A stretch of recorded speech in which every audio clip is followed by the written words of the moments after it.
สิ่งที่หูคือเจ้าหมดใจทิมเอ้ยไปการสายสัมพันธ์เป็นแฟนกันก็นานหลายปีเมมเบอรี่ในสมองมันเลยจำมันคนเคยหักปากใจละปากน้ำตาพร้อมกับความหลังคนอีหยังใจดำบ่เหมือนหน้าตาผู้บนหนาวว่ามีคนผิดพอเจ้าลายย้อนสิตายย้อนความคิดฉันใบหน้าเศษเสื้อผมยังติดหมอนไอ้ถนอมมันทุกเวลา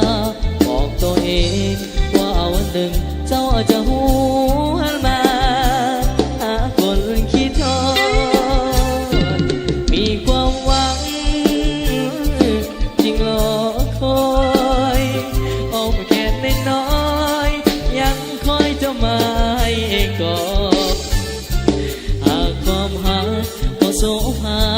จงกลับมาหาที่จอดอายจะเอาความคิดทอดจอดให้นะเอาขอบใจไรเด้อพิเศษต้องเอาซักเพื่อนนะเพื่อนบอกให้มา10,000 กีบนะขอบใจไรนะ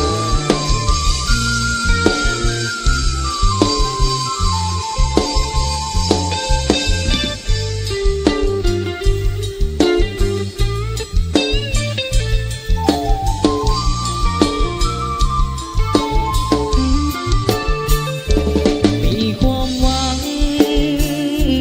จริงรอคอยอ้อมแขนน้อยๆยังคอยเจ้ามาอีกก่อนหากความหักก็โสภาส่งกลับมาหาที่จอดอายจะเอาความคิดทอดจอดให้นะผู้บ่หนาวว่ามีคนคิดทอดเจ้าลายย้อนสิตายย้อนความคิดฉันใบหน้าเศษเสื้อผมยังติดหมอนไอ้ถนอมมันทุกเวลาบอกตัวเองว่าหนึ่งเจ้าจะอ้วนมาหาคนคิดทอดมีความหวังจริงรอคอยอ้อมแขนน้อยๆยังคอยเจ้ามาให้กอดหากความหัก